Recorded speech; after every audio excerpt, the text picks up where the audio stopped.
Terpidana kasus pembunuhan berencana John Kay bebas bersyarat sejak 26 Desember 2019 atau setelah menghuni lapas Permisa Nusa Kambangan sejak 2014.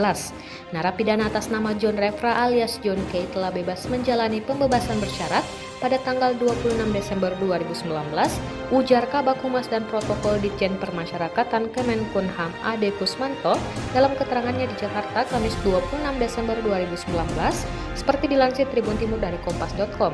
Bebas bersyarat tersebut berdasarkan surat keputusan Menteri Hukum dan HAM RI nomor PAS 1502.PK.01.04.06 tahun 2019 tertanggal 23 Desember 2019. Sebelumnya, Majelis Hakim Pengadilan Negeri Jakarta menjatuhkan vonis 12 tahun penjara kepada John Kay pada persidangan tanggal 27 Desember 2012. Dalam persidangan tersebut, Majelis Hakim menyatakan bahwa John Kay terbukti melakukan pembunuhan berencana terhadap Tan Hari Tanpono alias Ayung yang ditemukan tewas di kamar 2701 Swiss Bell Hotel Sawah Besar, Jakarta Pusat pada tanggal 26 Januari 2012. Dalam kasus tersebut, John Kay dinyatakan melanggar pasal 340 junto pasal 55 Kitab Undang-Undang Hukum Pidana. Akan tetapi setelah mengajukan banding, Mahkamah Agung justru menambah vonis terhadap John Kay menjadi 16 tahun penjara.